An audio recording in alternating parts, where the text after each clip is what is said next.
Welcome to this predicted paper from onmaths. This paper represents the best guess for the upcoming exams. Please use this paper in addition to your other revision. You can complete a unique version of this paper by going to our onmaths site. onmaths is full of free content to help you prepare for your exams, such as topic-based papers, demon questions, and mini mocks. If you like what we do, please consider subscribing. Integer just means whole number, so we're looking for all the whole numbers that satisfy these two inequalities. Well, the first inequality says that it has to be greater than 3. So the smallest number that is greater than 3 is 4. The second inequality says it has to be less than or equal to 8. So I'm just going to keep going until I get to a number that is less than or equal to 8. It can't be 9 because 9 is not less than or equal to 8. So our answer is 4, 5, 6, 7 and 8. I'm going to first of all work out how many parts there are in total. So we've got James with 9 parts, 6 for Andy and 7 for Tia. So in total we've got 9 plus 6 plus 7, which is 22 parts in total.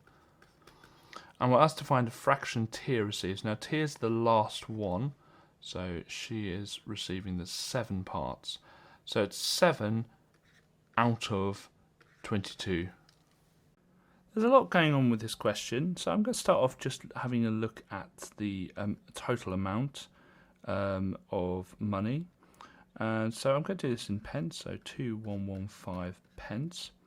And if each merit point is worth 3 pence, then we can work out the amount of merit points by doing 2,115 divided by 3.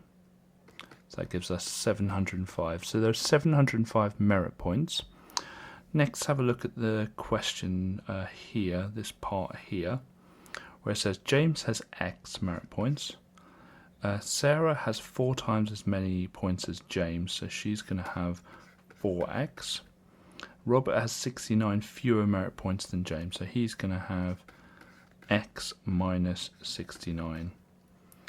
And we know that that equals 705 because we've just worked that out. And this feels like a solving coming on. So we've got x plus 4x plus x, which is 6x. Minus 69 equals 705. And we're going to add 69 to both sides. So we've got 6x equals 774. Then we're going to divide 6 both sides. And so we've got x equals 129. So x equals 129. That means James has 129. Sarah has 4 times more, so she will have 516. And Robert has 69 fewer, so we're going to take 69 away from that, and that will equal 60. So when we say y is directly proportional to x, what we mean is whenever x doubles, y will double. Whenever x halves, y will halve. Now, we've got this proportionality sign here. And to make that an equals, all we need to do is introduce a k constant to the right-hand side. So it's y equals something times x. Now, to find out what that something is, to find out what that constant is, what we're going to do is feed in the value of y and the value of x that we have. So we're going to feed those in. So y is 55.3 and x is 7. So it would be 7k. And we're just going to put our lines in and solve this. So it's going to be divide by 7 both sides. And 55.3 divided by 7 is 7.9. And that's what k is. So we're going to rewrite this equation here, this formula here. Y equals 7.9x, and that is actually our answer. So I'm going to start off just with a quick sketch, and we know that the bearing of B from A is 85 degrees. So we're going to have A here and B here, and let's just draw a line between them, and let's do both our north lines.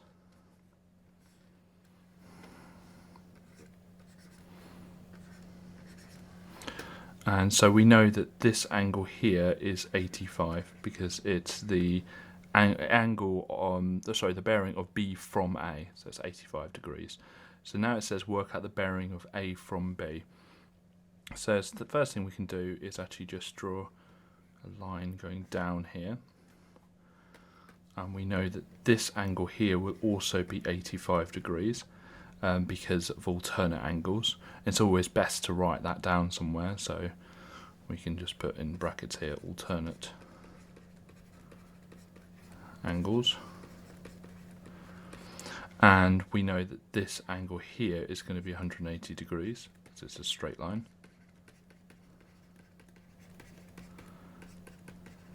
And I'm not a fan of doing the reasons on the diagram, so maybe perhaps I should have labelled this an x and this a y and written x equals 85 and y equals 180 somewhere else. And so to work out what the bearing is, I just need to do 180 plus 85. So 180 plus 85 is going to be 265 degrees. When finding a sample of people, you want everyone in the population to have an equal chance of being picked. So in method 1, the fact in a lifestyle magazine might bias the people reading it, because there's groups of people that don't read lifestyle magazines. A poster up in the gym, again, there's groups of people who don't go to the gym. And midday in town centres, well, it might be on a school day, or it might be that you are skewing your data towards retired people. There's lots of reasons why a certain group of people won't be at a town centre at midday. The only one here that gives everyone an equal chance of being picked is this one here. Okay, so picking people randomly from the electoral roll. There are some groups of people who might choose not to be on the electoral roll, but looking at the 4 methods, this one is by far the most fair sample. To find the largest weight this package could have been before it was rounded, let's do a quick number line. And we're going to just do it between the 24 and what it would round to next. Well, it's to the nearest kilogram, so the next thing it would round to is 25. The cutoff point for rounding is here. And that's going to be halfway between 24 and 25, which is 24.5. And that is actually going to be our answer. Now, some of you who are astute might realise that 24.5 would round to 25, but theoretically the biggest it can be is going to be 24.49 recurring. Let's just draw that a bit better, 24.49 recurring. And that is actually the same as 24.5. In your exam, however, you can write 24.49 recurring and you would get full marks, but for brevity, I would definitely recommend writing 24.5. When something is cubed, you times it by itself 3 times, so we're going to do the same here. So we've got 5x to the power of minus 6 times 5x to the power of minus 6 times 5x to the power of 6. We're going to put the 5's together, so 5 times 5 times 5, and the x to the power of minus 6's together.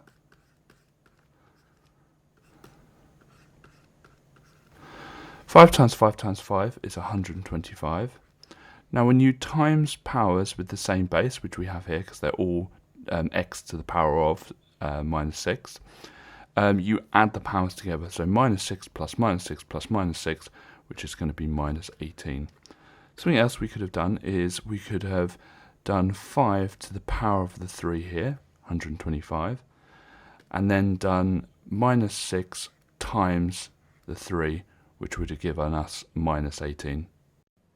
We know that when you multiply powers with the same base, and here we've got all these as base v, you add the powers. So we're actually looking at what do we add to 11, which is this one here, to get to the 15. 11 plus 4 is 15. So W therefore equals 4. There are 2 rules for things to be in direct proportion. The first rule is you must have a straight line, which we do on this question. The second rule is it must go through the origin. So we're looking for a line like this or like that, somewhere in that region there. Now this red line does not go through the origin, so A and B cannot be in direct proportion.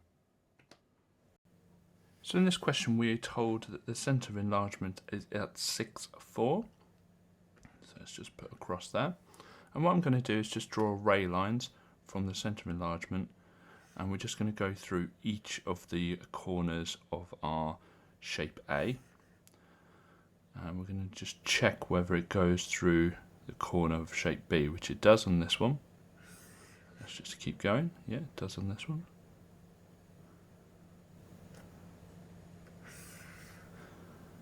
But it does not on this one. So it says find the coordinate of the vertex of shape B that is not correct. So the coordinate is this one here, and so that would be -4, 1. So let's look through this question to see what information we're given and what information we're looking for. So we're given the acceleration is 13 meters per second squared. We're also given the distance is 19, and we're also given the end velocity, which is v, is 34. And we're looking for the initial velocity. So which of these formulae include A, S, V and U? That's got a T in it, that's got a T in it, so it's going to be this one here. Let's write that out. V squared equals U squared plus 2AS.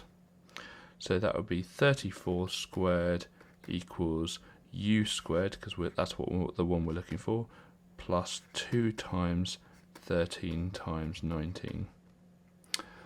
Okay, so let's just work these parts out. And so we've got 2 times 13 times 19, which is what, 494. And it turns into a solving part, so we're just going to solve this. So the first thing I'm going to do is subtract 494 from both sides. And so we're left with 662 equals U squared. Then we're just going to square root both sides. And so square root of that is going to be 25.729 blah blah blah. And it says it wants it to 2 decimal places, so it's going to be 25.73. So we're asked to find the value of n where both sequences have the same term. So I'm going to start off by equaling both nth terms to each other, and then we can find the value of n which gives the same term. So I draw my lines down, and I'm going to start off by getting rid of the n's from both sides. So we look to see which is the smaller amount. So we've got 12n and we've got 6n, so the smaller amount is the 6n. So we're going to take away 6n both sides, and so that would be 6n plus 19, and we've got rid of the 6n, so just 79.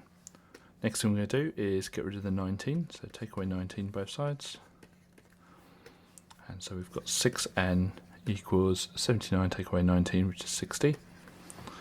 And finally we just go divide the 6, and so that would be n equals 10. So the value of n is 10. Now we can just test this, because if you do 6 times 10, which is 60, 60 plus 79, which would be 139. And then if we do the same for the top one, 12 times 10, which is 120, plus 19, which is 139. So they both have the same term when n is 10. The formula y equals mx plus c includes this m, and the m means the gradient. So if we're looking for something that is parallel to y equals 9x plus 18, we're looking at this number here. And for it to be parallel, it needs to have the same gradient. So we could just write y equals 9x plus or subtract anything. Or we could just write y equals 9x. I'm going to say plus 5. So when we're asked to find the position, we're basically finding out what n is. And we're told that the sequence has a 39 in it, and we're finding the position of 39. So we're going to equal the nth term to the 39 and solve it. So we're going to put in our solving lines. And the first thing we're going to do is take away 15 from both sides, because we want n on its own. So we get 6n equals 39 take away 15, which is 24. Then we're going to divide 6 both sides. And so we get n equals 4. So 39 is the fourth term in the sequence. And you could write it out. You could put n equals 1, n equals 2, n equals 3. Just keep going till you get to 39. Or we can do the method we've just done, which is solving it. To rearrange this, I'm just going to write out the equation again. And I'm going to put my lines in. Okay, so the first thing I'm going to do is try and make the x positive, because we're looking to make x the subject of the formula, which means we need it to be x equals. So what I'm going to do is just add x both sides. So we've got x plus m equals 10. Then we want to get rid of anything on the left hand side that's not this x. So we want to get rid of this plus m. So we're going to do that by subtracting m both sides. So we've got x equals 10 minus m. So our answer is 10 minus m. X equals 10 minus m. So we're going to first of all convert the 11 litres into millilitres. So we're going to do 11 times 1,000, which would be 11,000. Okay, so we're going to just draw a line, like a number line. And we're going to have the 11,000 in the middle. Now, what would be the next one down if we're looking at to the nearest 10 mil? So we're going to add a 10 mil on, which will be 11,010, and we're going to take the 10 mil away. So 11,000 take away 10 mil will be 10, 990. Now when we're looking at limits with the upper and lower part of it, we are looking at halfway points. So halfway here and halfway here. So this halfway point will be 10,995, and the next one will be 11,005, and that's the halfway points. And so that is going to be our upper and lower bound. And we just need to say that v can be anything above the 10,995 and including that, and it can be anything below 11,005, but it can't include that, because if it was 11,005, it would have rounded up to 11,010.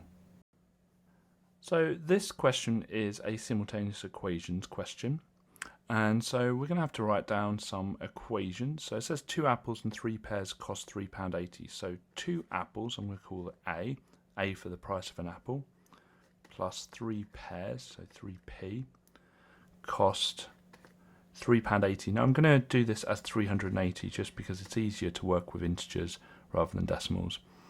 And it says 3 apples, so 3a, plus 8 pears costs £7.80, or 780 pence.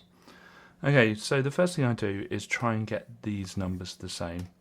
So 3 and 8, they both go into 24, so I need to make them both 24. And what some people do is they just label this A and this B.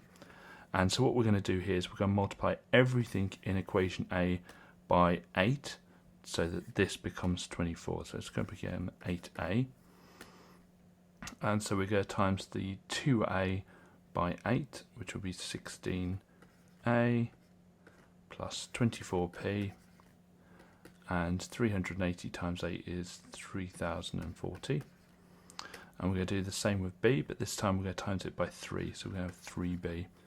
And we're just going through everything here and we're timesing it by 3. So 9a plus 24p, which is good, that's what we wanted. and 780 times 3 is 2,340. So now we've got both of these the same coefficient. What we can do is we can eliminate going downwards. Now, if they are the same, the S in same is the S in subtract. If they were different signs, so if these weren't both positive, if one of them was negative, different, the D in different is the D in add.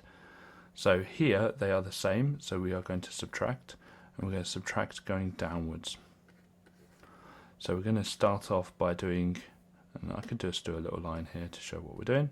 So we're subtracting going downwards, and we're going to do 16a take away 9a, which will be 7a.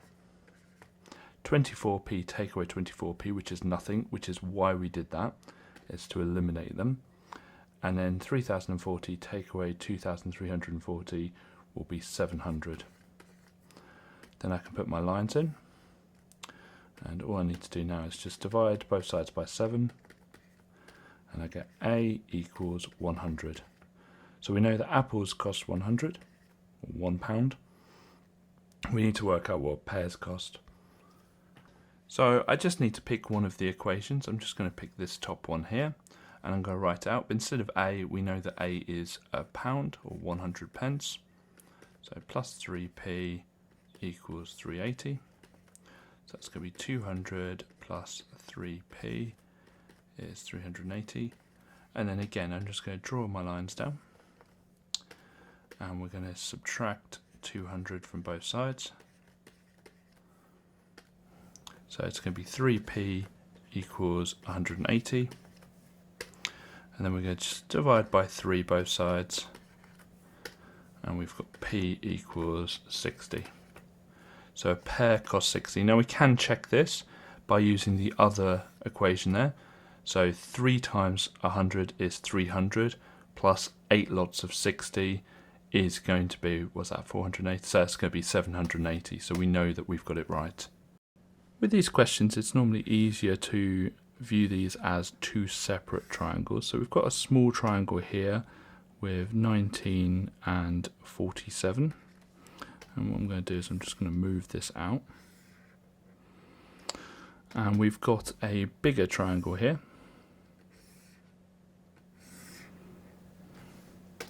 And we've got, well, we've got a bit of, we don't really know what any of the sides are just yet, but we can work them out.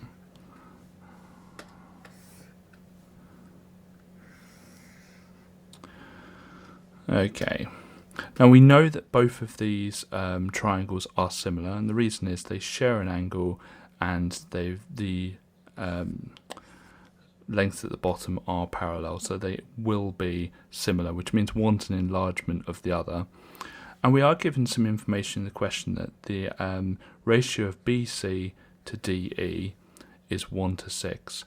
So BC is this length here, and DE is this length here. So we're actually given the scale factor because we know that 1 times 6 is 6.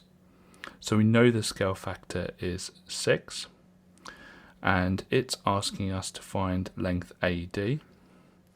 And so the corresponding length to AD, which is this one here. So all we need to do is get that 47, times it by the scale factor, so times it by 6 to get to our value.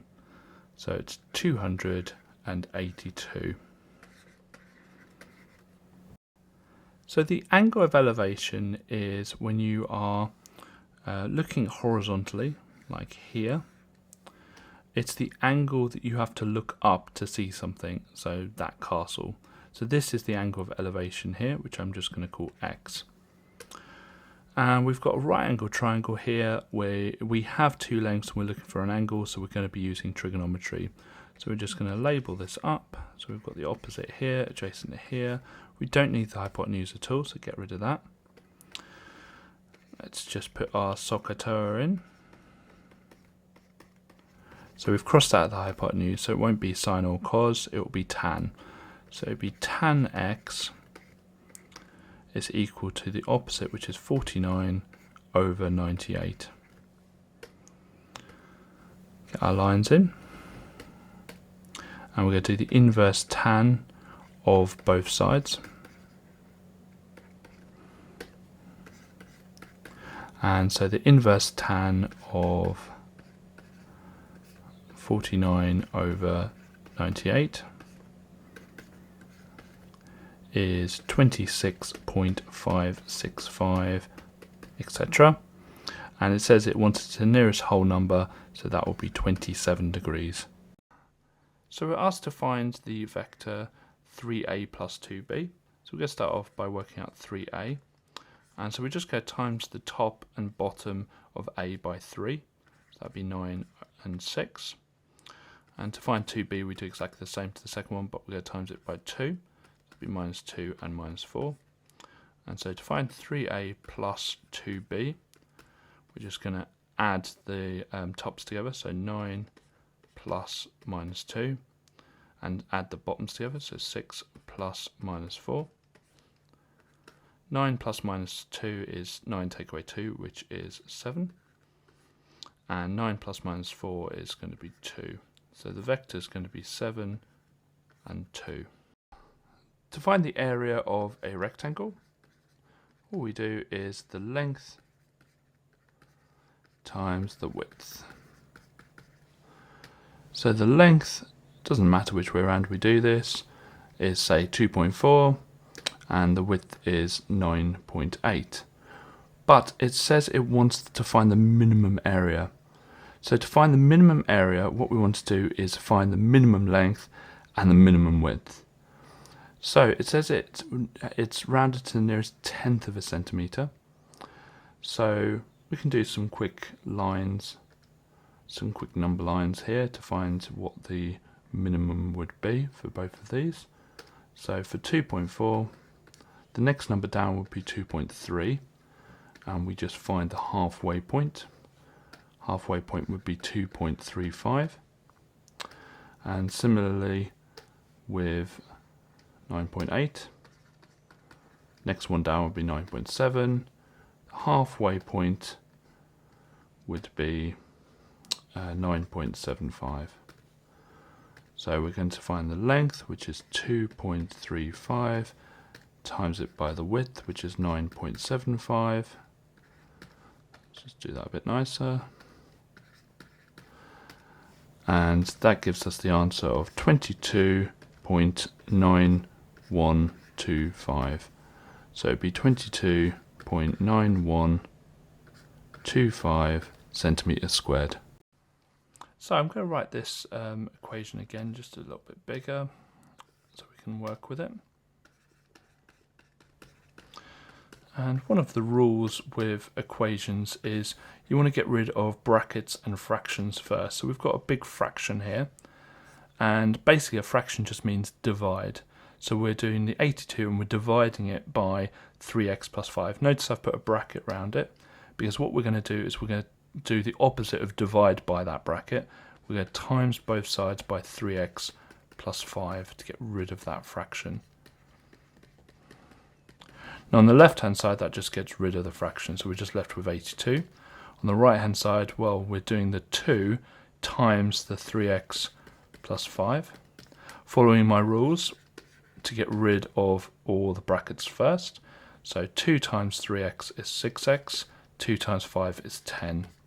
And you can use any method you want. Some of you might use this method, where we've got the 2 here, 3x plus the 5, and then we times them, so it's 6x plus 10. That's how we can do it. Any method you like. And then we're going to take away the 10 both sides, because we want x on its own. And so we've got 72 equals 6x. And then we're going to divide both sides by 6. And so we've got 12 equals x, or x equals 12. This question doesn't involve using a circle theorem, but it is something you'll need to spot. And if we look at this triangle, something you need to notice is that these two lengths here are both radii, therefore they are equal. Therefore we can work out angle OAB, because it's going to equal 70 degrees. And the reason it will equal 70 degrees, which you need to write down to make sure you get the mark, is that it is an isosceles triangle. And in an isosceles triangle, the lengths that are between the equal lengths and the non-equal length are always equal themselves. And then to work out what x is, we just simply do 180, take away the two lots of 70, which will equal 40 degrees. The first thing to notice is we actually have two radii here. So we've got this radius here and this radius here, and all radii are always equal in length. So we have an isosceles triangle here. So this angle here is going to be 19x as well, and we've got to write that down. So we're going to say angle OBA is equal to 19x, and the reason is it's an isosceles triangle. Okay, so we know these two are equal. Well, we also can work out x because, as I said before, we have a triangle here, and all angles in a triangle add up to 180. So we've got 7x plus 19x plus 19x equals 180 degrees. And this is angles in a triangle. Try and draw a better triangle, equal 180 degrees. Try and write out these reasons in full. Okay, so that's going to be, was it 45x equals 180, and let's get our solving lines in. And we're just going to divide both sides by 45.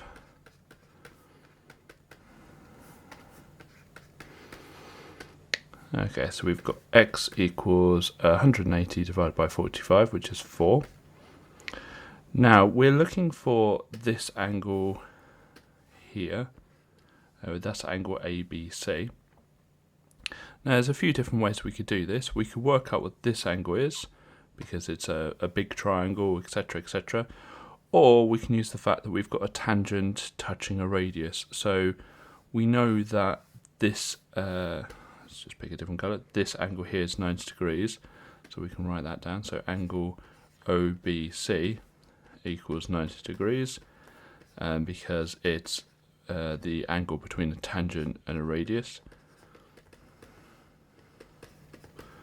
Again, make sure you write all the reasons in full. And so therefore, angle ABC, which is what we're asked for, is just 90 take away the 19x. Well, we know that 19x is 19 times 4, because we know that x is 4. And so that would be 76, so in total it would be 14 degrees. So angle ABC is 14 degrees. A box plot starts with the lowest value, then it goes to the lower quartile. So we have the lowest value, then the lower quartile, and then we have the medium, then the upper quartile, and then the highest value. So lowest value is at 1 on this one, and normally we just put a little kind of line at the end here. So we're going to put a line at 1, and I'm just going to put that line there. Ooh, a little bit further to the right. There we go. And our lower quartile is 9, which is kind of where the box starts. So we're just going to start a box there. We're just going to connect these up. There we go. And our median is 11, so we're just going to show that. Quite a thin box plot so far. Now it says the interquartile range is 5. Now the interquartile range is the distance here, so that's 5. So it's going to be 5 more than the lower quartile. If the lower quartile is at 9, it would be 9 plus 5, which will be 14. So if we get our line at 14, and then complete our box plot. Here we go. Now the range is the total distance of, or the total width of our box plot. So that's 17. So that's going to be 17 higher than the lowest value. Now the lowest value is 1, so 1 plus 17 is going to be 18. So I'm just going to There we are. And we're going to have that at 18. And again, I'm just going to put a line there. We're going to start by just drawing the line y equals minus 2. So the line y equals minus 2 will be a horizontal line at minus 2, which will be down here. Next, we're going to do the line x equals minus 1. And that will be a vertical line at minus 1. Now, here's a bit of a problem.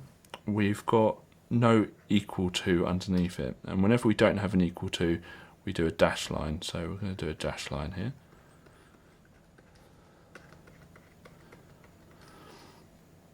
Okay, the last graph is a little bit harder. We've got I'm going to do y equals x minus 3. And it's going to be a perfectly diagonal line, but down to minus 3. So it's going to be this line here, about there. But it's going to be dashed because we don't have an equal to.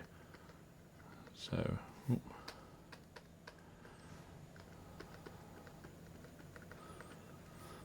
it's going to be a dashed line like that.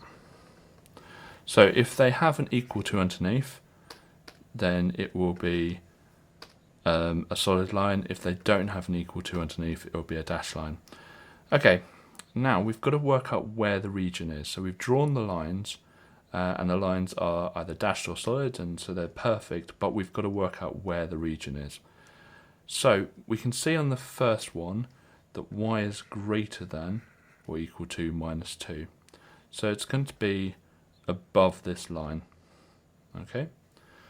You can see on the next one that x is greater than minus 1, so it's going to be this side. So we've already narrowed it down to somewhere in this region here. And here we're given that y is greater than x minus 3. So what we do here is we pick a point. So I'm going to pick a coordinate. And I'm going to pick 0, 0. 0, 0 is always my go-to one. Write out the equation, and I'm just going to put a box here. So x minus 3, and fill in the coordinates for 0, 0. So 0, blank, 0 minus 3, 0, blank, 0 take away 3 is minus 3. So what is 0 compared to minus 3? Well, 0 is greater than minus 3. And therefore, this coordinate is on the correct side, because if we look, we've got y is greater than x minus 3 is our region that we're looking for. So we're looking for that, that's good. And so our region will be anywhere in this bit here. Anywhere at all. And you're asked normally to mark it with an R. I'm kind of colouring it in just because your R can be anywhere within this region. It can actually be at 0, 0. Anywhere within the yellow region would give you the mark. We're asked to solve this quadratic, and we're told that we're going to put the answers to 2 decimal places. So we're going to be using the quadratic formula. For the quadratic formula, we need to work out what a, b, and c are. A is the coefficient of x squared. Now, it doesn't look like it has a number before it, but it does. There is a 1 there. So a is 1. B is the coefficient of x, which is 5. And c is the number left on its own at the end, which would be minus 20. So we're going to write out the quadratic formula. And we're going to substitute in the value. So it's minus b. And I always put the values I substitute in brackets on the calculator, because if they're negative, we can get into problems. B squared minus 4 times a times c over 2a. And if you type that into the calculator with a plus there, so change that for a plus, you're going to get the answer of 2.623 blah blah blah.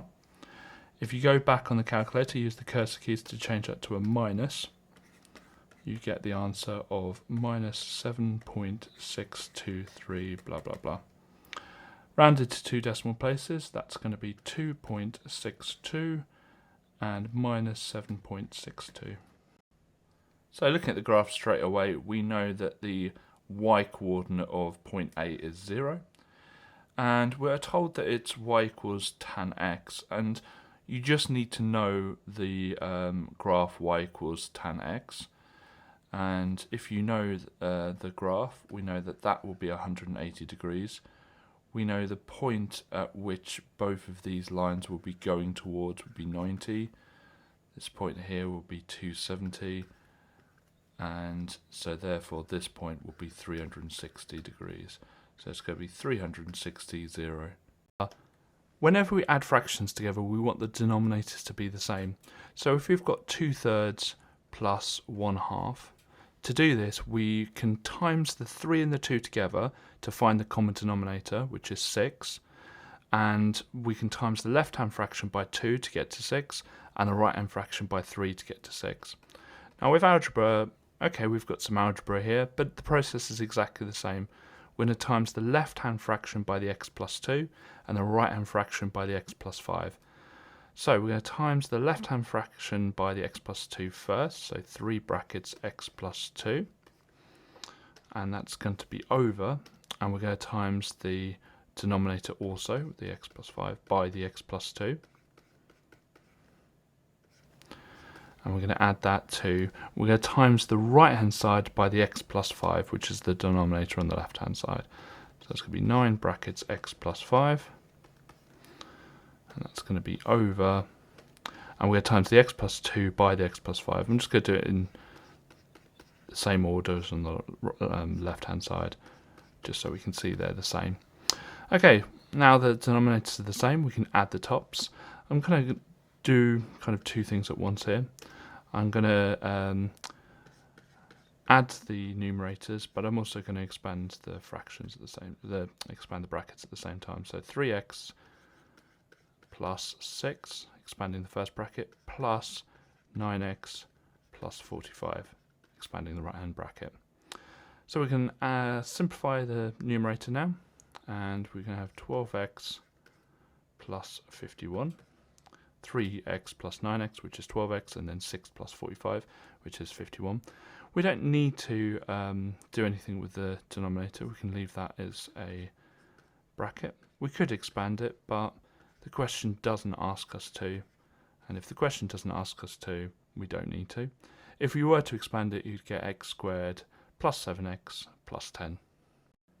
Whenever you're asked to work out a proportion of items in a histogram, you can actually do it by just counting the squares. So in the first bar, we have 1, 2, 3, 4, 5, 6, 7, 8, 9, 10, 11, 12. So there are 12 squares here. The next one, you've got kind of 4 half squares, so that'll be 2 squares in total. And then we've got 4 squares in the last one. So altogether we have, for the amount of squares, we have 12 plus 2 plus 4, which will be 18. So it's 18 squares in total.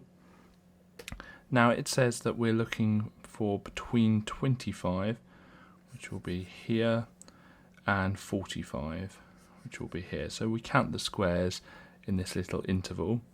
So there are 3 here, and there's half a 1 here. So the squares between 25 and 45, I should say dash 45, 25 to 45 is 3.5.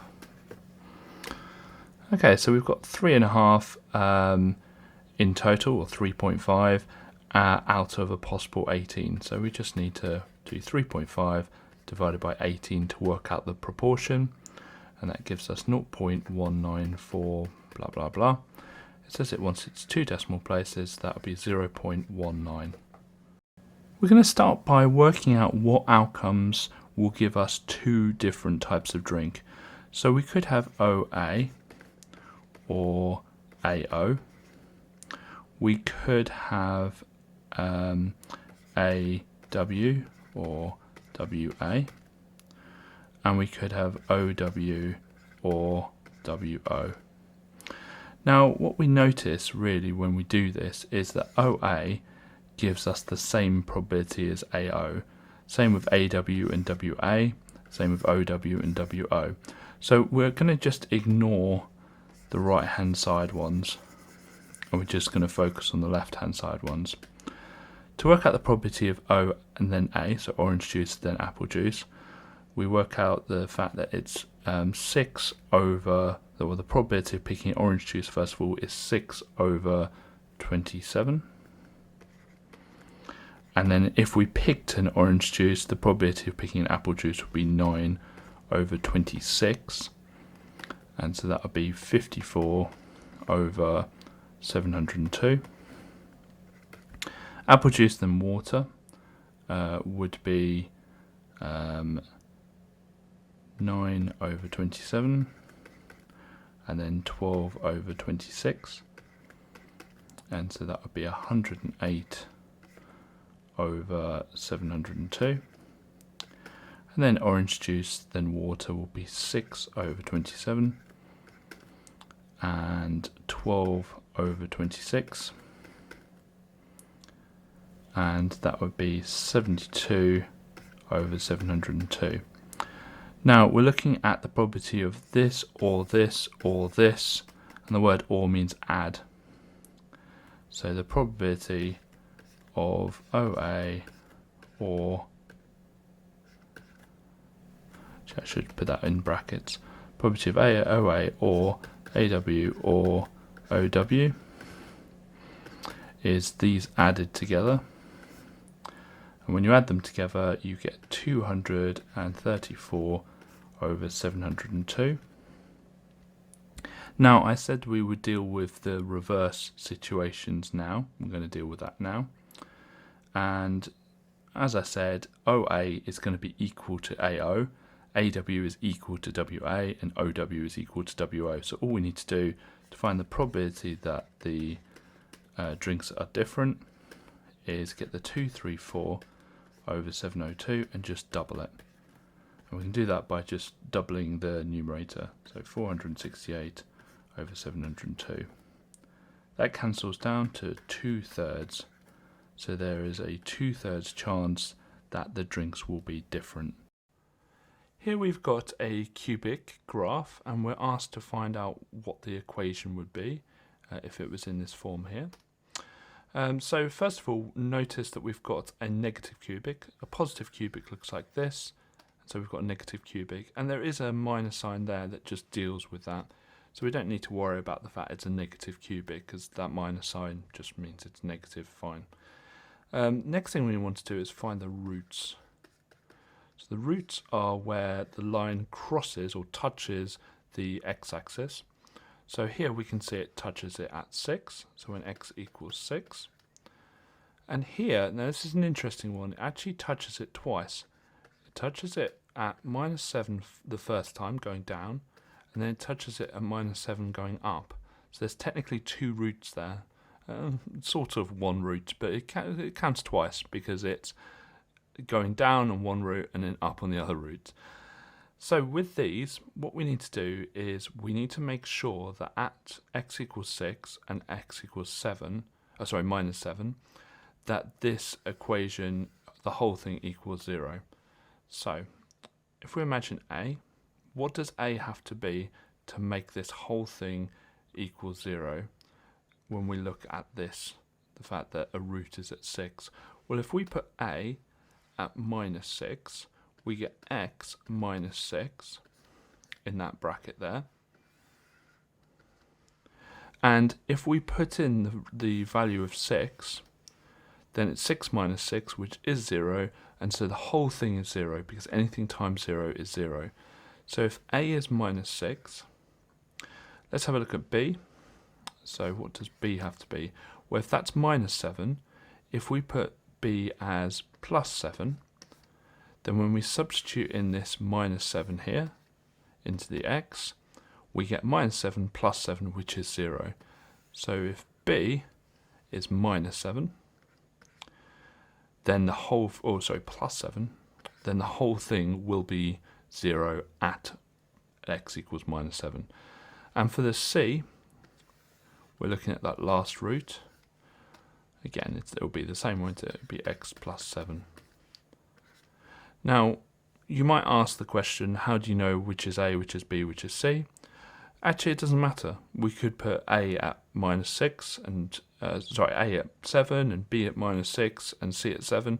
As long as one of these is -6, one and two of these are 7, you'll always get the right answer. So we have the original y equals fx shown in the graph, and it says it has a minimum at 1, -1, so this one is the black line here. And we're looking to see the new function, the red function, but we notice that actually it looks very similar. It's a U shape for what we can see. It might not be a quadratic, but it looks like a quadratic. And we notice that the point at the bottom has shifted left 1, 2, 3 spaces. Now it's tempting to think that the new function will be f brackets x -3. That would be what would be tempting to do, but when you're looking at transforming graphs along the x-axis, it's actually the opposite of what you think. So the actual answer is f brackets x +3. So this one would be wrong. So here we have a cube and we're asked to find length BH. Now there is a simple formula for us to be able to do this, but we're going to pretend we don't know that formula and then maybe we'll talk about it at the end. So we're going to split this up into two-dimensional triangles. I'm going to start with a triangle down here. Let's just draw that triangle in. And we've got 3 at the bottom. Now we actually have 3 down this side because it's a cube, so all lengths are exactly the same. And we're looking for length FH. We know we're going to use Pythagoras for it because we've got a right angle triangle and we've got 2 sides and we're looking for the third side. So that's going to be EH squared plus EF squared. Let's get our tram lines in. So that's going to be 3 squared plus 3 squared, which is 9 plus 9, which is 18. Square root both sides, find out what FH is, which is going to be 4.242 recurring. We could have left it as square root 18. Okay, next thing we're going to do is we're going to create another triangle. We're looking for BH, so we're looking for this one here. So we're going to create a triangle like so. And let's draw it in as a two-dimensional triangle. Now again, it's a cube, so this length here is going to be 3. We've just found the bottom one, which is 4.242, blah, blah, blah. I'm going to keep it into my calculator so I can have some precision. And we're looking for BH, which is this one here. So we're going to be using Pythagoras again. Why not? Okay, get my tram lines in. Okie dokie, so let's put FH in, which is that 4.242 blah blah blah squared. BF is just 3, and that will give us exactly 27. And then we're going to square root it, and so we've got BH equals 5.196 blah blah blah, and it says it wants its 2 decimal places, so it's going to be 5.2. Now really, because it says 2 decimal places, we should write the 0 as well, even though obviously 5.20 is just the same as 5.2. But if it asks for 2 decimal places, we'll keep it to we'll always keep it to 2 decimal places. Now there is a formula that we can try out, and that formula says that when you've got this situation where you're looking for the diagonal of a cube or a cuboid, you can square all of the sides, and it's kind of like a mega Pythagoras. So if I get my calculator now and type in square root of 3 squared plus 3 squared plus 3 squared, and then press equals, I get exactly the same answer. So this formula here is actually quite useful, and if it's something you want to look into just to save a bit of effort with this question, feel free, but you do need to know the triangle method for when using trigonometry later on, and for kind of advanced questions on three-dimensional right angle triangles. So you just need to make sure you know both methods, but if you want to use that quick shortcut method, feel free. Okay, so first thing I'm going to do is just a quick sketch of this diagram. So we're told the lengths are 8 and 6, and the angle between the lengths is 64 degrees. And we've kind of got a missing length down here which we need to find. So we need to find that one. Okay, so let's label them. Now we're going to be using the cosine formula. So cosine formula involves angle A. So we're going to label the angle A. And the one opposite, the one we label as A, is going to be little a. And then little b and little c, it doesn't matter. Right? It doesn't matter which way around you do them. So we're going to write down the cosine formula. So it's a squared equals b squared plus c squared minus 2bc cos a. And so that would be x squared equals, and that will be 8 squared plus 6 squared minus 2 times 8 times 6 times cos 64, and that will be x squared equals 57.916 blah blah blah. And we just need to solve this, and we can solve it by just square rooting both sides. So it would be x equals 7.61000 blah blah blah. Okay, we're asked for the perimeter, and so we need to do 8 plus 6 plus that 7.610 blah blah blah. I've still got on my calculator, and that equals 21.610 blah blah blah. It says it wants its two decimal places, so it will be 21.61. You can complete a unique version of this paper by going to our onmaths site.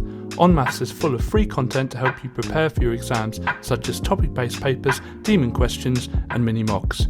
If you like what we do, please consider subscribing.